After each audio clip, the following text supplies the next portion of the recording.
Well, hello, hello. Howdy, howdy. How's everybody doing out there? Hey, girls. What y'all doing? What are you all doing? Man, how's it going? Coffee and cream, having a good time. They're enjoying the sunshine today. Good girls. You sit, sit, sit. See you, coffee. See you, cream. See you guys later. I'm going to a friend's house and we're gonna see some fun stuff over there. He's got some plants indoors with some grow lights. I think you all will be interested in that. We'll see what he has to share about those. I'll see you guys over there. All right, let's see if Graham's here.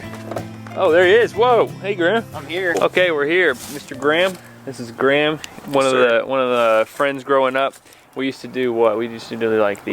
We did a couple botany classes together. Botany classes. Yeah, some homeschool. Good times, good times. Good times. So we'll give you a little tour, a little different than what Benj normally does. Yeah. I'm into tropical plants and growing them outside of their climate. So we'll give you a kind of a how-to of how I do it and sort of make them grow the best I can with the 4 seasons here that we have. Yeah, yeah. So we'll give you a little tour of them. Some tropical stuff. Okay, Graham. Whoa, we got some purple, pink stuff. I got this light on Amazon. This is actually something I hadn't had, but I'm trying to get them off the concrete a little bit just so they stay a little warmer. Yeah, tell us how you're making these tropical plants survive in the wintertime here. So usually I turn this on in the morning and then off in the evening. Kind of simulates a full day of what a plant would have, you know, day and night. Yeah. So I'll give you an overview of kind of what these plants are. Some of these are just succulents. You know, you can pick up the broken off pieces and then let them kind of dry out a little bit, and then plant them, and they'll actually start growing from that little root system. See, that's like I think that's called the jelly bean cactus right there. Nice. I'm not sure what these are, but this right here, I believe, I cannot remember the exact palm tree. You can see some of the root structure. They like to be above ground a little bit with roots. Yeah, that's cool. So what kind of soil you got here? It's just mostly sand, and then probably what I dug them up. I actually got these in Florida at the beach because I wanted one so bad. I believe this might be a royal palm or a majestic palm is what this is. And I think that's 2 years old. These are the exact same. You can see this one's doing a little better than that one. Nice. This is a cutting someone gave me of a Plumeria, which is the Hawaiian type of plant. You would see that they would make lei necklaces out of, you know, like the white flower. So it actually will bloom. It's kind of stressed right now just because it's a cold month, but you can see where originally it was and where it grew to. Yeah.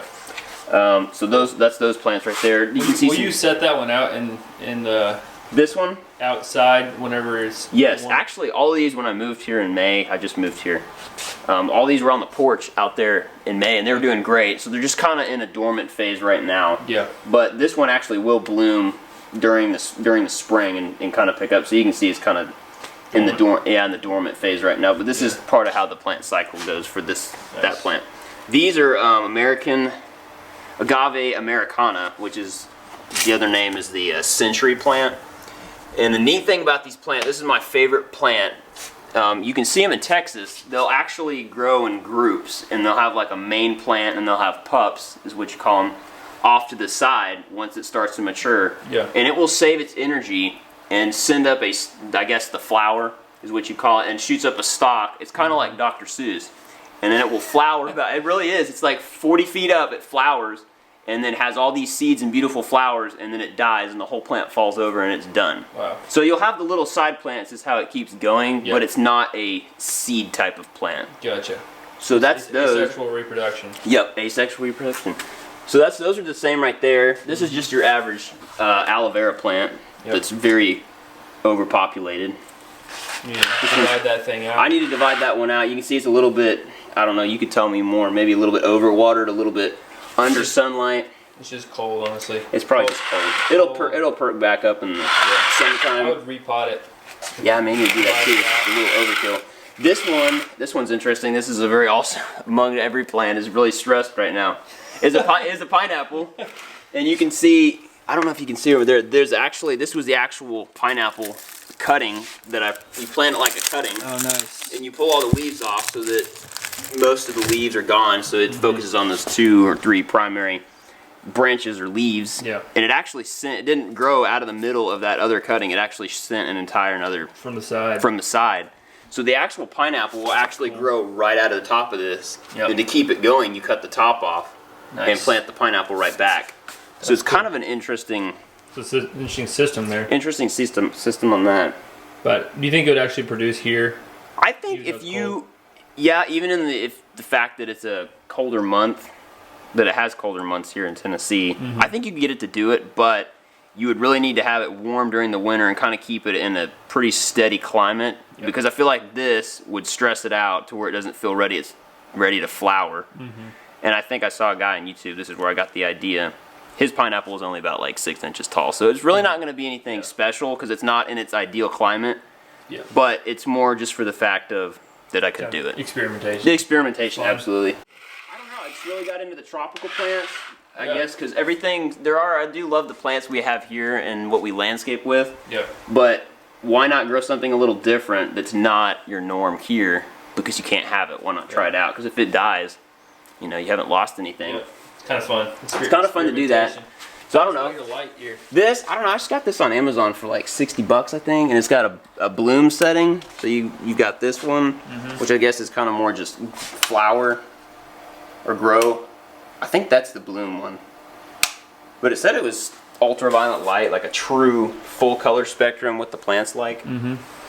So I haven't really seen any improvement in the last month, but maybe in the summertime we'll see it. I think it's just mainly the temperature is the issue for the plants right now. By the time March rolls around, we'll start getting a little bit warm. So yeah, this is kind of a little different than what you normally do. Yeah. Than the outside. Reproductive, as far as sustainability, this is more just experiment. What can we grow here, and how long can we keep it alive? Yep.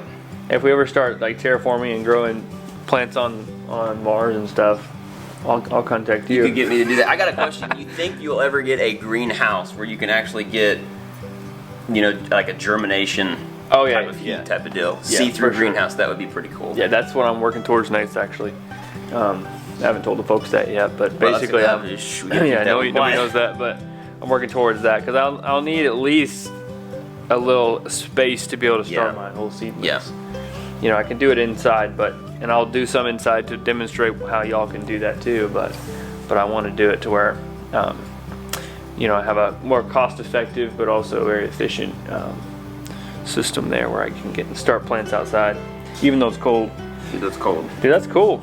Here's one thing. This would be a little side note Q&A. Yeah, you got any tips for anybody? No, well, maybe not tips. Growing plants. Well, growing the plants, the tropical ones, when they start to go south, there's not really any way to correct them. You kind of just have to be I don't blame them for wanting to go south because it's warmer down there. I know.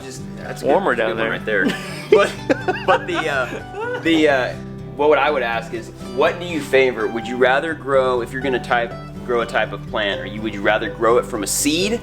Would you rather grow it from a cutting? Because if you have the seed, you may not know if it's exactly that true plant. If you grow it genetics, or if you grow it from that cutting, you're a guaranteed exact duplicate of that plant. That's true.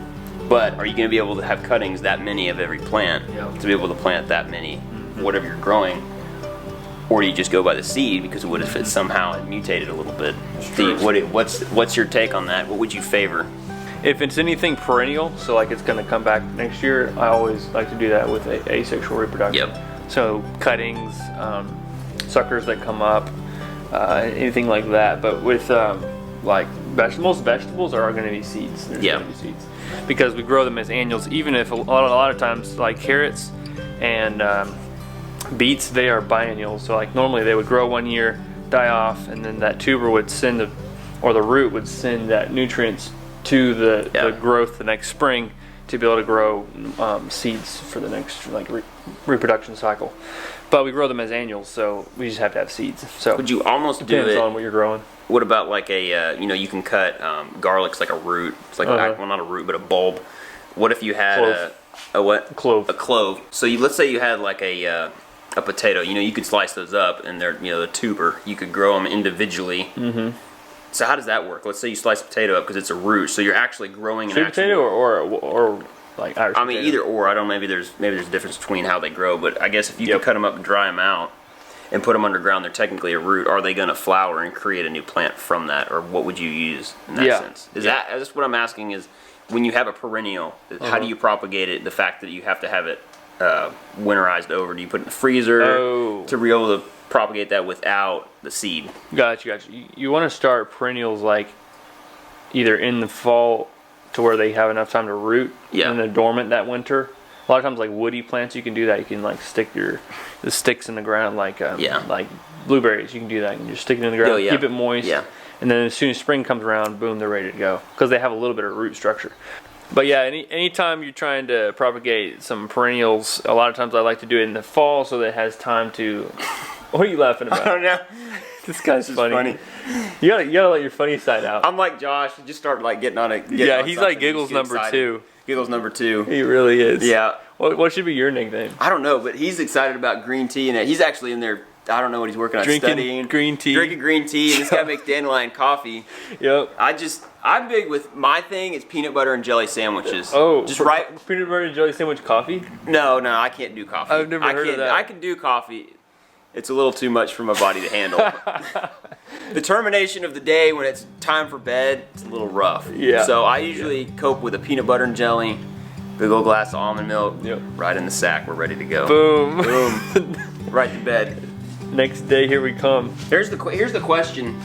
This is a good question. What makes plants, some of them, have you ever seen like I guess plants that would, not praying plants, but they'll go to sleep at night. They'll kind of close up. Oh yeah. What initiates that? You know what? I've studied that a little bit, only a tiny bit, and it's it's enzymes. They use enzymes to activate. What's it called? I think it's the stomata. Yeah. Or at least the turgor pressure. Oh, the turgor pressure is the water that's in the leaves. Yeah. So it closes up. That's cool. Could be off on that because it's just off the top of my head, but this is Wandering Jew. I brought this back from Texas, and as a cutting, and it's doing okay. What would I do to make this better? I don't want it to totally die. As you can see, it's pretty stressed right now. But honestly, all of these pots, I would, as soon as warm weather comes out, I would repot everything. Do you feel like they're too small? They're definitely very small. Also, you don't have it quite fully to the top. I don't have the top. Just get new soil, get new pots. No, maybe not new pots, but better pots. This is just kind of what I had. But what I had to work with. This one, the thing someone told me about palm trees is they almost enjoy being root bound. I know that makes total opposite sense of where they are planted, that a plant planted outside can grow wherever. But they almost just grow in a ball, like they like to be grouped together. Really?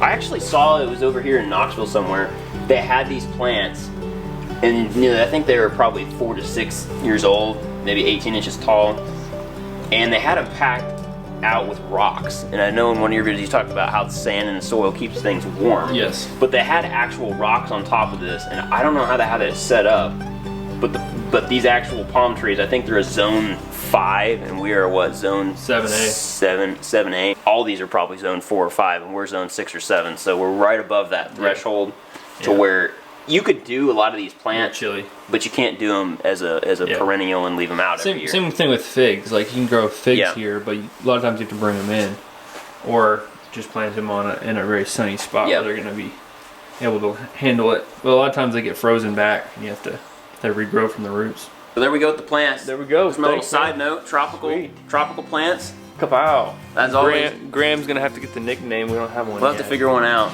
Yeah, we'll figure it out. He's hilarious. He's hilarious. Cool, fun stuff. Well, goodbye to cacti and they're gonna tropical plants. We'll put them to bed. Put them to sleep. Put them to sleep over there. There you go. Whoa, different colors. I know, different colors. Whew. Thanks, man. Yes, sir. Catch you later. See y'all.